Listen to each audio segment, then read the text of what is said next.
Новости дня в настоящем времени. В студии в Вашингтоне с вами я, Игорь Тихоненко. Здравствуйте, смотрите сегодня. Белорусский парламент прошли два оппозиционных кандидата. Тем временем ОБСЕ назвала прошедшие выборы несоответствующими международным стандартам. Пожарных добровольцев Greenpeace избивают и задерживают, в то время как на юге России продолжают бушевать пожары.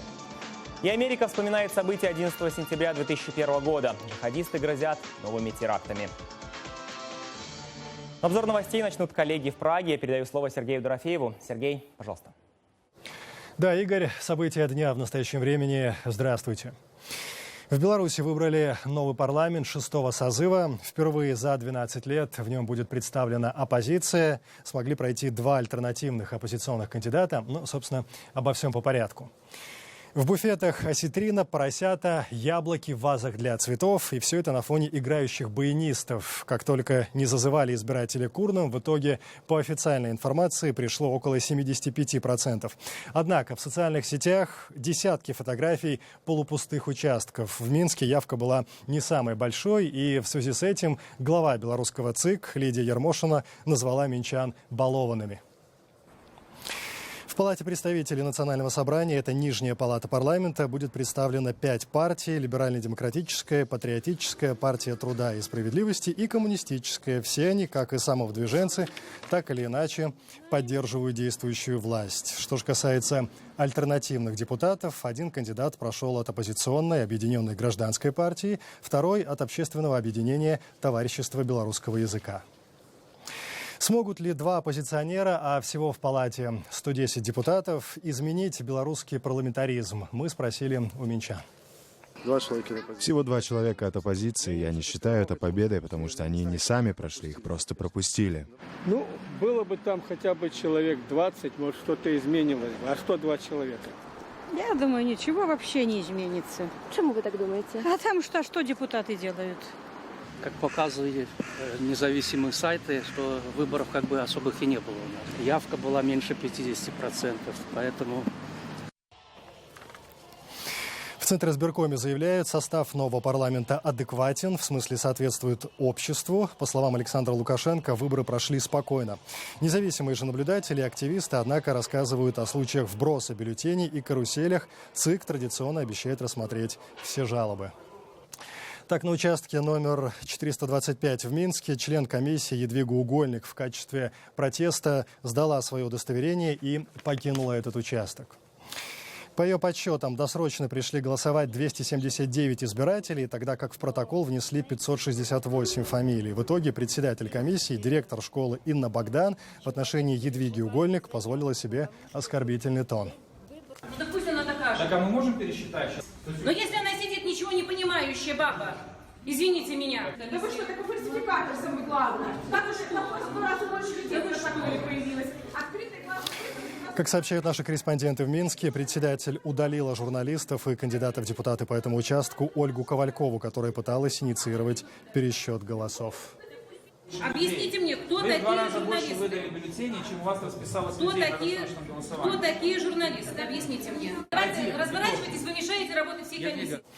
В ОБСЕ тем временем огорчились из-за незначительного прогресса выборов. У меня в руках цитата. Власти Беларуси недостаточно полно выполнили свои обязательства по демократизации избирательного процесса. Цитирует Интерфакс заявление специального координатора миссии на прошедших выборах. Впервые за долгое время в Баку прошел многотысячный митинг. Это был протест против референдума по изменению Конституции, который де-факто надолго сможет оставить семью Алиева у власти.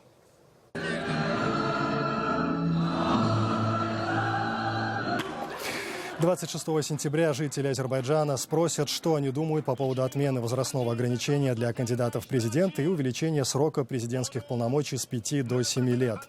Также в парламент сможет баллотироваться кандидат, достигший всего 18-летнего возраста. Людей на площадь позвал Объединенный фронт оппозиции. Участники акции требовали отменить референдум, провести политические реформы и освободить политзаключенных. Мы собрались сегодня здесь для того, чтобы объявить бойкот этому референдуму. Для чего нужен этот референдум? Для того, чтобы в 3-й раз изменить Конституцию ради одного единственного человека, Ильхама Алиева. В 2002 году Конституцию изменили для того, чтобы он попал в правительство. В 2007 году ее изменили, чтобы он смог переизбраться. В этот раз они изменяют ее для того, чтобы укрепить позиции власть имущих, власть Ильхама Алиева. Прокомментировать возможные изменения в Конституцию мы попросили журналиста, а в прошлом политзаключенную Хадиджу Исмаилову. Отмечу, она занималась расследованием бизнеса семьи Алиевых и за это провела 1,5 года в тюрьме. Все эти поправки, они для того, чтобы продлить существование этого режима в тяжелые времена, когда денег будет мало, подкупать будет трудно и нужна будет стабильность за малые деньги. Поэтому любые конституционные изменения в первую очередь рассматриваются как потенциальный инструмент для передачи власти от одного члена семьи другому члену семьи. Далее. Спасать природу под надзором полицейских. Все выходные вместо запланированной борьбы с огнем активисты Greenpeace Россия держали оборону, отбиваясь от ночных нападений, и объяснялись в полицейском участке. А все это время на юге России горели заповедные территории. Добровольные лесные спасатели Greenpeace Россия приехали на Кубань, чтобы помочь местному МЧС. В начале сентября в этих местах ежегодно полыхают сильные пожары, но в чьи-то планы помощь активистов не входила. Сначала с предложением покинуть регион Greenpeace пришли неизвестные в казачьей форме, назвали их предателями Родины и посоветовали, цитата, «убираться в свою Америку». Что-то взорвалось, посекло. И вот второй инцидент. Ночью того же дня на лагерь Greenpeace на Кубани напали вооруженные люди в масках. Устроили погром, избили активистов и наставили на них пистолеты. Когда уже под дулами пистолетов увидел, как врываются в домик, где спали после ночного пожара наши девчонки, я в какую-то секунду хотел быстрее умереть, чтобы не видеть того, что будет дальше, зная, что не смог это остановить. Полиция в итоге завела уголовное дело. Активисты, придя в себя после нападения, решили продолжать свою экспедицию. Накануне 19 человек направились тушить пожары в Адыгейском крае, но леса горели еще 4 часа, и все это время экологи-добровольцы проводили в ОВД. В полицию поступило сообщение от жителей поселка о том, что по поселку передвигаются на автомобилях группа неизвестных, одетых в камуфляжную форму. На место были направлены сотрудники полиции. Личности всех были установлены. Формально проверяли документы, расспрашивали, зачем люди туда поехали, а правда ли есть пожар. Григорий Куксин и Софья Косачева даже с полицейским выехали на место пожара, чтобы доказать, что пожар действительно существует. Я не думаю, что нападение связано с каким-то негативом по отношению к Greenpeace. Думаю, что, скорее всего, это связано просто с отдельными интересами влиятельных людей, да, которые могут в один день найти людей, которые называют себя казаками, которые будут блокировать дорогу. На следующую ночь они могут напасть. В итоге экологов отпустили, они уже в сопровождении полиции отправились тушить пожар. За это время выгорело более 7 квадратных километров земли. В последнее время нападения на активистов Greenpeace России значительно участились. В наших эфирах мы уже рассказывали о сложностях, с которыми столкнулась экспедиция экологов в Красноярском крае. Там экологи расследовали нарушения, вызванные подготовкой к строительству нефтяного терминала в устье Енисея. Тогда неизвестные повредили моторы лодок Greenpeace. Литва рискует оказаться на последних местах в ЕС по объему привлеченных инвестиций и конкурентоспособности своей продукции. Литовский бизнес уверен, виной всему устаревший и, как говорят сами бизнесмены, архаичный трудовой кодекс, который тянет экономику вниз сильнее российских ответных санкций. Новым же кодексом недовольны профсоюзы. Они выводят людей на улицы и заявляют, наемные работники вскоре могут оказаться буквально в рабстве у своих работодателей. Иностранные инвесторы бегут из Литвы. Только в этом году о прекращении своей деятельности объявил крупный производитель чипсов. За ним заводы перенес производитель популярного кетчупа. И вот в сентябре новая новость. Прекращается деятельность единственного в странах Балтии завода Coca-Cola. Coca-Cola оптимизирует процесс производства в соответствии с мировыми тенденциями. Им просто экономически невыгодно содержать много мелких производств. Похожее предприятие 2 года назад они закрыли в Эстонии. Это естественно, что ни Вильнюс, ни Литва не стоят в ряду самых привлекательных мест, где могут создаваться финансовые центры и учреждения высокого ранга. Еще предстоит реформировать множество областей от системы образования до налоговой системы, пересмотреть иммиграционную политику, то есть решить те вопросы, которые являются барьерами для привлечения инвестиций самого высокого уровня. Таких примеров, как Coca-Cola, множество. Причина – неповоротливый трудовой кодекс. 2 года предприниматели, профсоюзы и власти работали над новой моделью трудовых отношений. В итоге приняли принципиально новый либеральный пакет законов. Профсоюзы он не устроил. Даже при создании этого закона чувствовалось, что этот закон создавался по заказу предпринимателей. И такой закон, как сейчас он принят, он полностью соответствует желаниям предпринимателей. У правительства моментально вырос палаточный городок. Студенты вузов отказались уходить из центра Вильнюса, пока новую модель не отменят. Правительство отказалось, но голоса протестующих услышала президент, которая воспользовалась правом вето и вернула закон на доработку в парламент. Предприниматели попросили парламент отклонить вето главы страны, хотя из-за этого Литва рисковала погрузиться в полномасштабный политический кризис. Нельзя сказать, что в новом кодексе у работодателей больше прав, чем у работников. Думаю, Сейму стоило бы подумать об отклонении всех предложений президента, после чего можно было бы зарегистрировать для обсуждения лишь некоторые из них. Если же принять все изменения, то концепция нового трудового кодекса будет полностью уничтожена. Наш моральный долг перед людьми – принять решения, гарантирующие равновесие конституционных ценностей. Мы одобряем главную цель этого закона – создать наиболее благоприятные условия для бизнеса. Однако в то же время мы должны сохранить и социальную чувствительность к работающему человеку. Что делать с вето президента, парламент рассматривал в минувшие выходные, собравшись на свое первое заседание после летних отпусков. Оно сопровождалось шумной акцией протеста профсоюзов.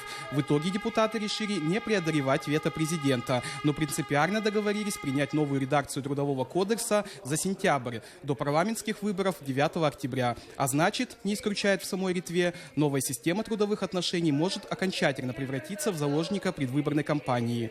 Денис Тарасенко, «Настоящее время», Вильнюс, Литва. И снова эфир из Вашингтона.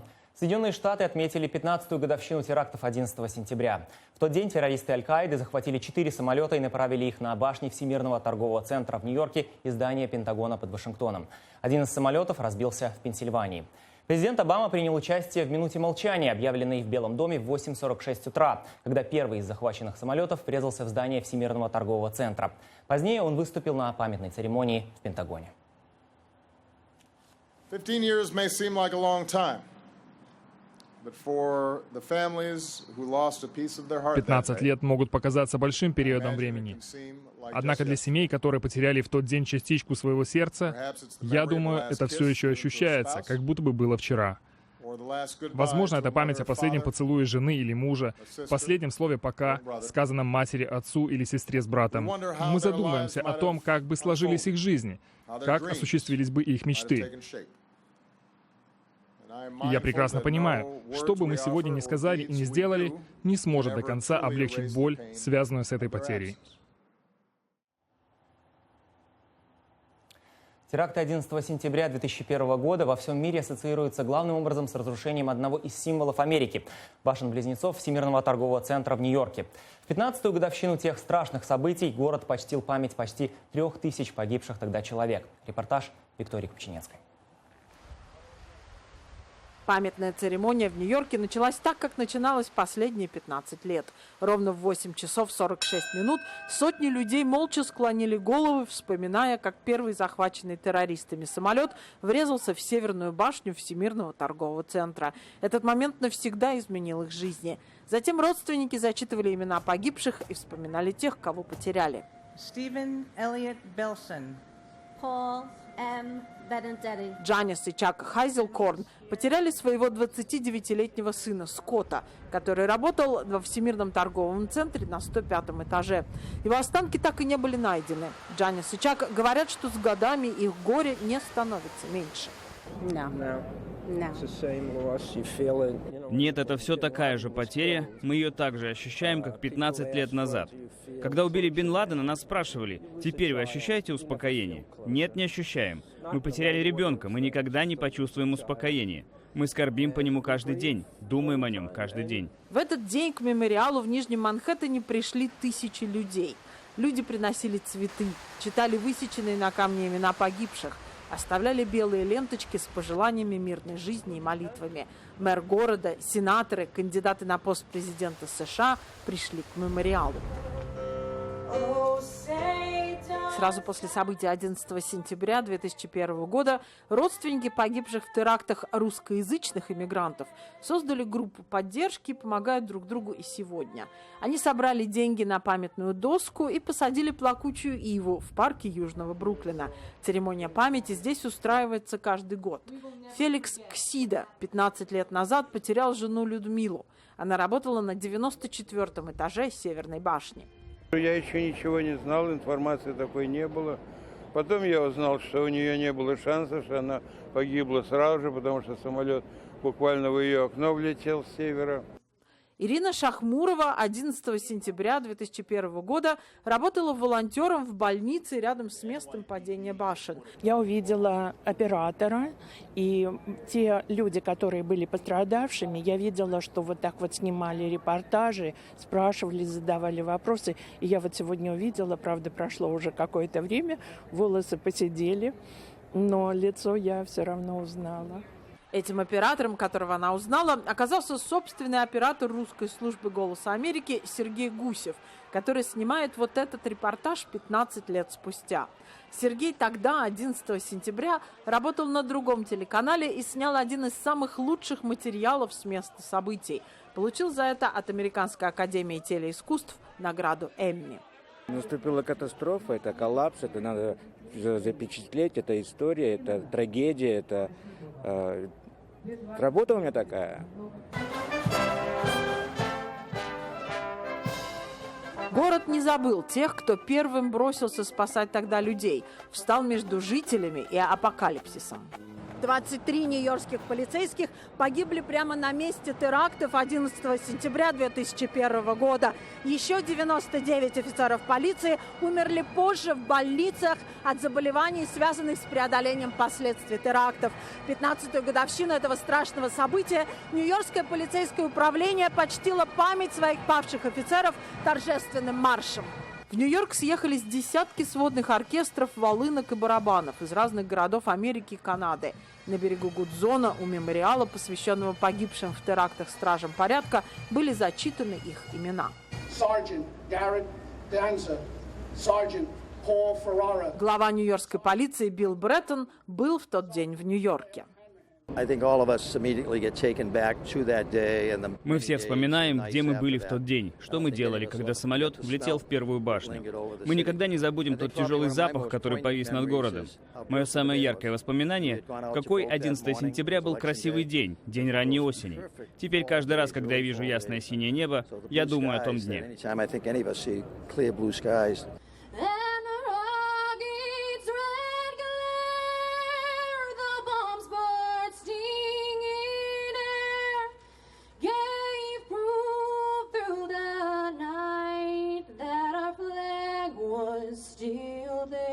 Когда наступил вечер 15-й годовщины трагедии, над Нью-Йорком, как уже много лет подряд, поднялся в небо свет двух мощных прожекторов.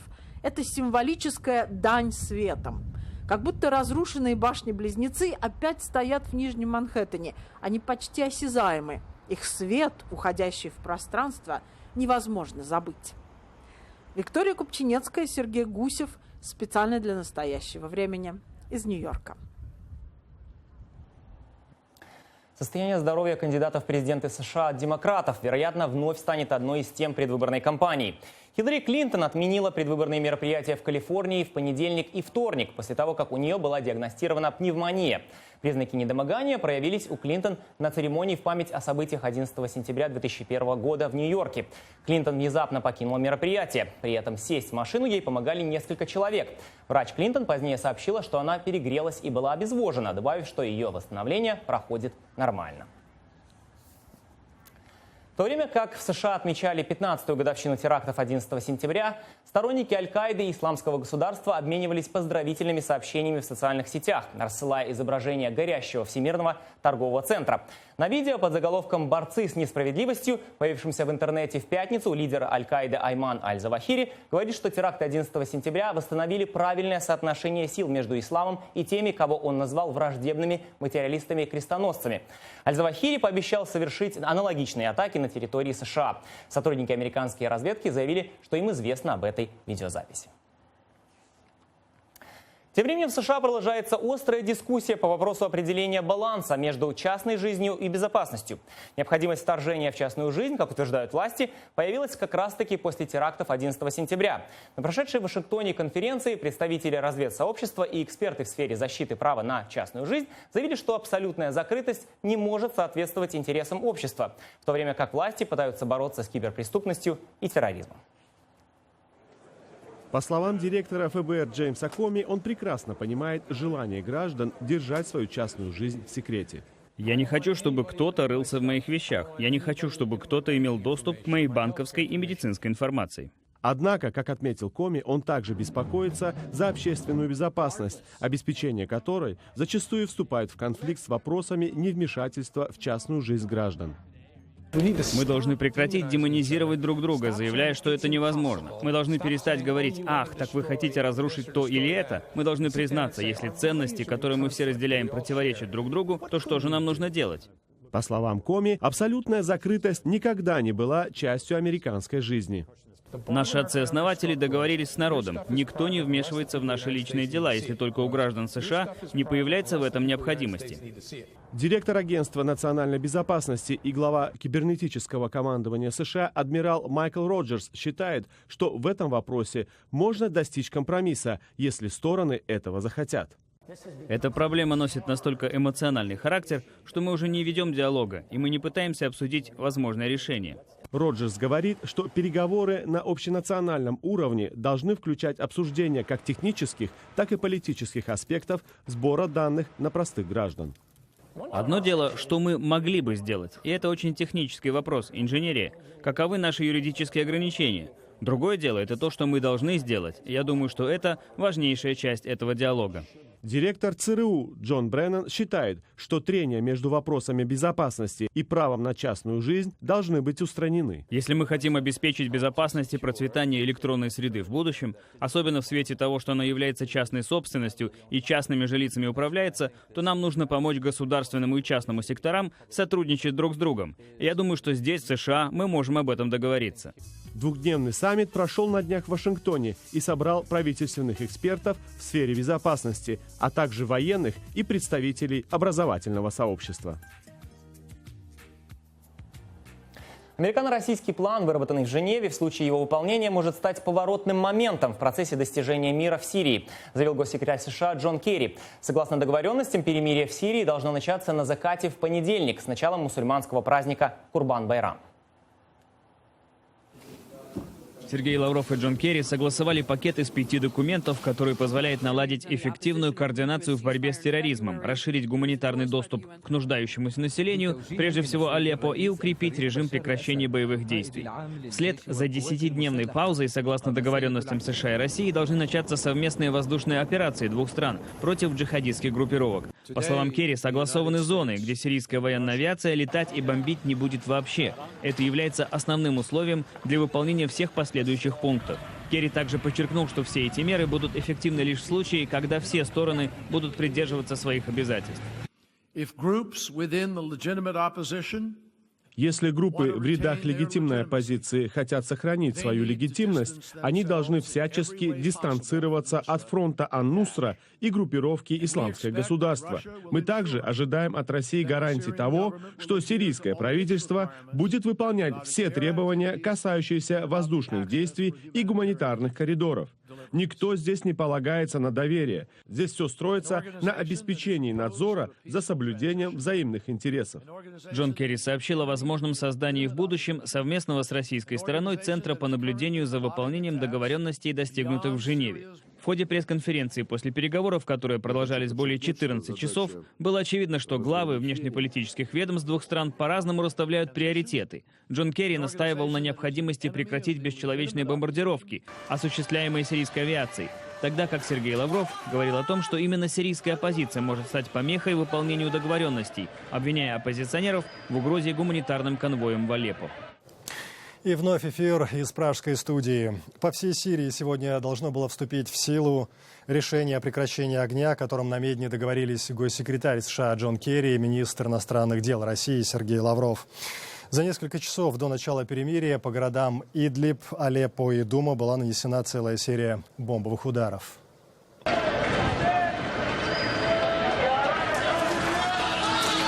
По сообщению независимой сирийской мониторинговой группы, бомбардировка Идлиба унесла жизни 58 человек, в том числе 13 детей.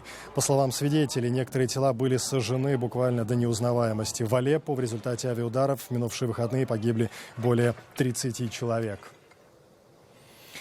И компромисс, к которому пришли Керри и Лавров, вызвал неоднозначную реакцию у сирийских повстанцев. Проживающие в разрушенном Алеппо представители оппозиции признаются, что в перемирие они не верят. Во время предыдущих режимов прекращения огня мы видели, что правительство не собиралось их соблюдать и полностью игнорировало все договоренности. Поэтому и сейчас мы перемирие свое не поддерживаем. Одна из ключевых группировок, воюющих на стороне оппозиции, Ахрар Аль-Шам, также раскритиковала условия перемирия, однако при этом не уточнила, будет следовать им или нет в будущем. Правительство же Сирии с официальным заявлением относительно перемирия пока не выступало. На первый взгляд, книжный магазин в маленьком городке Маунт-Кроуфорд, штат Вирджиния, может показаться совсем непримечательным. Здесь нет ни удобных стульев, ни кафе, как в некоторых других. Тем не менее, этот книжный магазин остается популярным уже долгое время благодаря простой философии. Он дает людям то, что им нужно – книги по смешным ценам. Добраться сюда легко. Вы едете по дороге и просто следуете дорожным знакам, которые направляют вас в сторону этих больших складских помещений. Многие из тех, кто здесь сегодня, постоянные покупатели. Я хожу в этот магазин с 20 лет.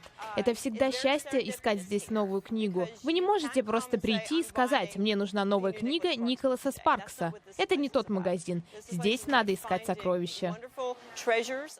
И эти сокровища вполне доступны. Все началось с того, что я нашла прекрасную книгу, которую искала. Изначально она стоила $25. Для меня это очень дорого. Здесь же я купила ее за $5. Я так этому обрадовалась, что начала сюда приезжать постоянно, чтобы находить другие сокровища. Здесь можно найти 500 000 самых разных новых и старых книг. Политика, религия, наука, путешествия, кулинария, детские и любые другие книги, о которых вы только можете подумать. Мои родители открыли этот книжный магазин 46 лет назад. Мой отец собирал книги, и однажды он решил, что хочет продать некоторые из них. Мои родители использовали старый сарай, в котором они построили полки. Люди стали приходить и покупать книги. Дела шли хорошо, и вот во что все это превратилось. Книжная ярмарка «Зеленая долина» открывается всего лишь 6 раз в году и работает 3 недели. Каждую ярмарку посещает около 25 000 человек, а ежегодный доход от продаж составляет $2 миллиона.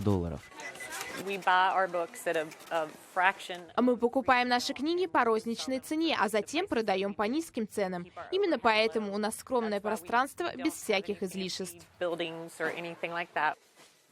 Люди приезжают сюда со всех уголков США и из таких далеких мест, как Кения, Саудовская Аравия, Турция и Россия.